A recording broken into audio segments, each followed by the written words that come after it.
안녕하세요, 임태형입니다. 오늘은 특목고 자사고 합격 준비 네 번째 영상입니다. 지난번 영상들을 통해서 특목고 자사고 자기소개서 작성하실 때 기본적으로 사전 준비하셔야 될 것들과 그 다음에 자소서 항목 중에서 지원 동기 부분 어떻게 작성해야 되는지 말씀드린 바가 있고요. 오늘은 자기소개서 항목 중에 자기주도 학습 경험 학생들이 주로 어떤 소재를 적었는지 좀 알아보도록 하겠습니다. 그 전에 제가 외고, 국제고, 자사고 이외에 과학고나 영재학교 자소서 작성 관련해서는 별도의 영상을 만들어서 올린 적이 있으니까 과학고 영재학교 입시 준비하시는 분들은 다른 영상을 참조해 주시기 바랍니다. 먼저 자신이 지원할 학교의 자소서 항목 정확한 내용을 확인해 보셔야 될 텐데, 자, 외고, 국제고 학교마다 조금씩 차이는 있지만 기본적으로 교육부에서 제시하는 외고, 국제고 표준 자소서 항목 내용은 이렇습니다. 나의 꿈과 끼 인성 1500자 이내 작성이고요. 오늘 말씀드리고자 하는 자기주도 학습 경험 영역은 맨 앞부분 여기입니다. 본인이 스스로 학습 계획을 세우고 학습해온 과정과 그 과정에서 느꼈던 점, 자, 이 부분을 말씀드리는 겁니다. 전국 단위 모집 자사고들도 학교마다 항목이 조금 다를 수 있는데요. 기본적으로 자기주도 학습 경험에 대해서는 모든 학교들이 공통적으로 묻고 있습니다. 보시면 하나고 2020학년도 자기소개서 항목 보시면 1번 항목이 거의 동일하죠. 본인이 스스로 학습 계획을 세우고 학습해온 과정과 그 과정에서 느꼈던 점. 자, 일부 학교들 약간 표현이 다르긴 하지만 기본적으로 적어야 될 내용은 동일하다고 보시면 됩니다. 이 하나고 밑에 보시면 뭐 외대국어도 마찬가지고요.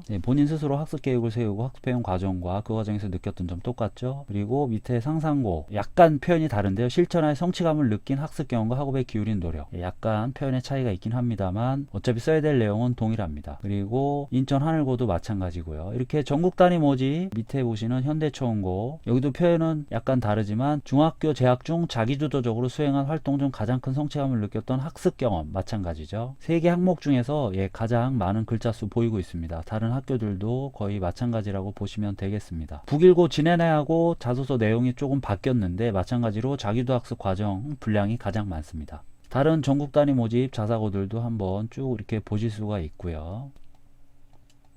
결국에는 학교마다 차이는 있지만 보통 우리가 한 4-5개 영역에 대해서 작성을 해야 되는데 그 중에서 가장 중요한 것이 바로 자기주도 학습 경험이다. 이 경험이라는 건 자소서 소재가 되는 거고요. 제가 누차례 말씀드렸지만 자소서는 결국 소재 싸움이다. 그동안 특목고 자사고 합격자들 자소서 항목을 제가 분석해서 자기주도 학습 경험 주로 어떤 내용들 많이 적었는지 6가지로 요약을 했고요. 그 6가지 소재 유형들 또 문장 유형들 간단하게 소개해 드리도록 하겠습니다. 과거에 특목고나 또는 자사고에 합격한 학생들이 자소서에서 자기주도 학습 경험으로 가장 많이 적었던 건 역시나 자신의 공부법이었습니다. 예를 들면 이런 거죠. 내 공부법의 특징은 땡땡이며 최근에도 뭐뭐 준비를 위해 그와 같이 공부하여 어떤 성과를 거둘 수 있었다. 이 문장은 제가 합격자들의 실제 자소서 내용을 토대로 여러분들이 전체 틀과 소재 유형만 이해하실 수 있도록 간단하게 요약을 한 문장입니다. 밑에 보시는 문장처럼 특정 과목의 공부법을 자세히 말하기도 합니다. 자, 어떤 과목의 학습은 무엇에 중점을 두고 무엇을 실천하는 방법으로 해왔으며 이를 통해 무엇 할 수 있었던 점이 좋았다. 수학이든 영어든 국어든 또는 뭐 과학이든 사회든 자기가 좀 자신 있었던 과목 또는 공부법이 좀 독특했던 과목들 내용을 자세히 설명해 주는 거죠. 이런 내용을 통해서 학교생활기록부 교과 성취도만으로는 보여줄 수 없었던 자기 공부 특성을 드러내는 게 해당 항목 작성에서의 1차적인 목적입니다. 아무래도 중학교 생활에서 실제로 자신이 가장 많은 시간을 투자했던 내용을 적을 때 할 얘기도 많고 진정성 있는 얘기로 비춰질 수 있기 때문에 공부법은 최근에는 뭐 이렇게 유행하는 자기소개서 작성 소재는 아니지만 여전히 많은 합격자들이 이 자기주도 학습 경험에 자신의 공부법을 소개하고 있다는 점 참고해 두셔야겠습니다. 하지만 과거에 선배들이 워낙 많이 써왔던 소재이기 때문에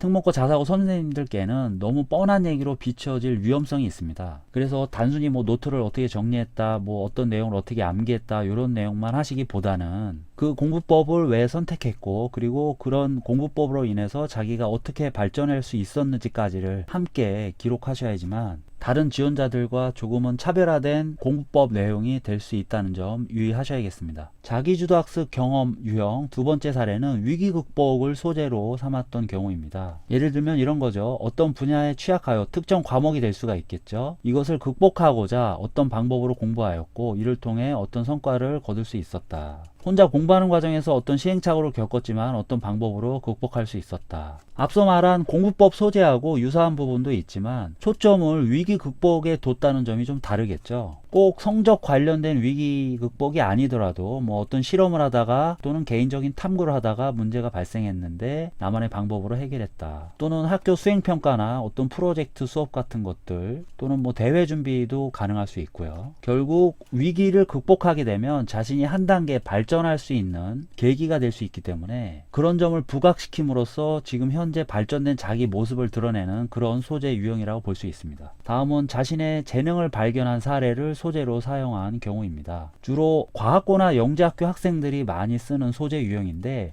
자사고나 외고 국제고 학생들도 이런 소재를 쓰지 말라는 법은 없습니다. 그런데 보통의 경우는 대부분 학생들이 자신에게 어떤 학업적인 특별한 재능이 있다고 생각하지 않는 경우가 많기 때문에 소재를 찾아내는데 조금 어려움이 있는 단점이 있습니다. 예를 들어서 맨 위에 나와 있는 사례처럼 평소 어떤 분야에 자신이 있어서 어떤 방법으로 공부하던 중에 어떤 법칙이나 규칙을 내가 발견한 적이 있다. 또는 무엇을 배우는 과정에서 교과서에 나오지 않는 나만의 어떤 해결법을 발견하고 이를 발표한 적이 있다. 그래서 선생님께 칭찬받았다든지 친구들의 호응이 좋았다든지 그런 일상의 소소한 경험들에서 아주 대단한 재능이 아니더라도 그 재능이 자신의 중학교 공부나 활동에 많은 영향을 미쳤다고 생각된다면 적으셔도 상관없습니다. 법칙, 규칙 등을 발견한 이런 거창한 재능들만 쓸 수 있는 건 아니다. 외고 지원자들 같은 경우는 자신의 언어적인 감각이 굉장히 뛰어났던 사례들 아니면 토론을 잘한다든지 과학고 영재학교 학생들처럼 수학과학 공부를 잘한다든지 호기심이 많다든지 이런 것들도 재능 발견의 사례로 활용할 수 있습니다. 다음 소재 유형은 이제 활동 연계형이라고 제가 제목을 정했는데 책상에 앉아서 하는 시험 공부나 또는 교과서를 들춰보고 뭘 암기하고 문제 풀고 계산하는 그런 공부만이 공부는 아니기 때문에 이 정통적인 교과 공부 이외의 다양한 활동에서 보여줬던 자기만의 학습 경험, 특성 예를 들면 꾸준한 땡땡 활동을 통해 어떤 산출물을 완성한 적이 있다. 요즘엔 많이 쓰지 않는 스타일이긴 하지만 이 산출물이라는 용어 대신에 다른 용어가 들어가면 여러 가지 유형으로 파생이 될 수가 있습니다. 예를 들어서 내가 발명 동아리 활동하면서 발명품 많이 만들었다. 그런데 그 발명품 아이디어를 내거나 관련된 이론을 공부하는 과정에서 수학이나 과학 또는 다른 교과목들 내용들 어떻게 공부했고 어떻게 적용시켰다. 이렇게 연결이 되면 발명 활동이지만 자기주도 학습 경험으로도 이어질 수 있는 겁니다. 그래서 때로는 동아리뿐만 아니라 자신의 개인적인 취미 활동이 자기주도 학습 경험으로 연결될 수도 있습니다.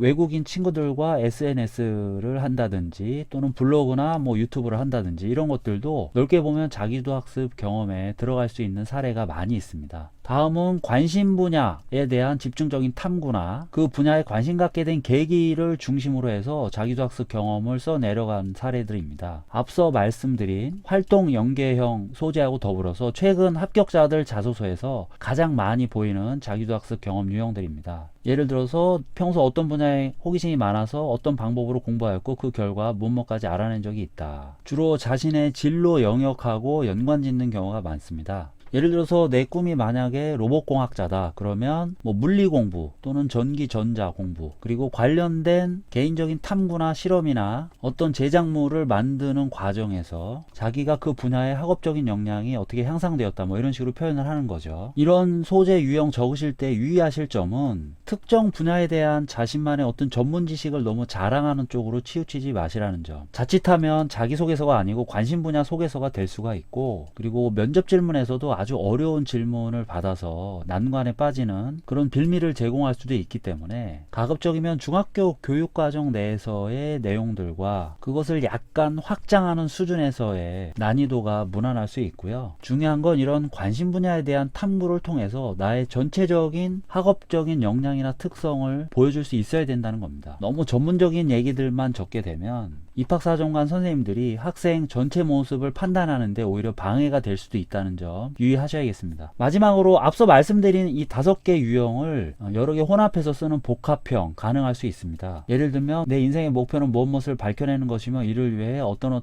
등의 책까지 읽어본 적이 있다. 자기 진로 희망 또 독서 활동 이런 걸 같이 연관지어서 설명한 거죠. 자신의 공부법과 또 장래 희망 이런 걸 연결짓기도 하고요. 이 외에도 다양한 경험들이 자기주도 학습 경험으로 자소서의 소재로 활용될 수가 있습니다. 자소서에는 뭐 정답이 없기 때문에 어떻게 보면 이렇게 몇 개의 유형을 참고하는 것이 자소서 작성에 마이너스가 될 수도 있는데요. 그럼에도 불구하고 제가 합격자 자소서 유형을 이런 식으로 분류해서 소개해드리는 이유는 너무 엉뚱하거나 경쟁력이 전혀 없는 소재를 적으시는 경우가 많기 때문입니다. 자소서 중에서도 가장 중요한 자기주도 학습 영역 작성에 고민 중이신 분들, 과거 선배들, 합격자들은 요런 형태의 소재들로 합격했었구나, 이렇게 참고하시라고 알려드린 거고요. 각자 자신의 중학교 생활 경험들 꼼꼼하게 잘 정리하셔서 여기 소개해드린 여러분 선배들의 경험보다 훨씬 더 의미있고 독특하고 자신을 잘 표현할 수 있는 그런 소재를 찾는데 참고 자료로 활용하셨으면 하는 바람입니다. 오늘 영상은 여기까지인데 여러분들 좋아요, 댓글, 구독 많이 부탁드리고요. 다음에는 기회가 된다면 합격자들 자소서 실제 문장 구체적으로 더 세부적으로 소개해드리는 시간을 갖도록 하겠습니다. 특히 여러분들이 댓글에 남겨주시는 여러가지 조언들, 제안들이 다음 영상 제작에 아주 크게 반영된다는 점 유념하셔서 많이 참가해 주시면 감사하겠습니다. 끝까지 들어주신 분들 특별히 더 감사드립니다.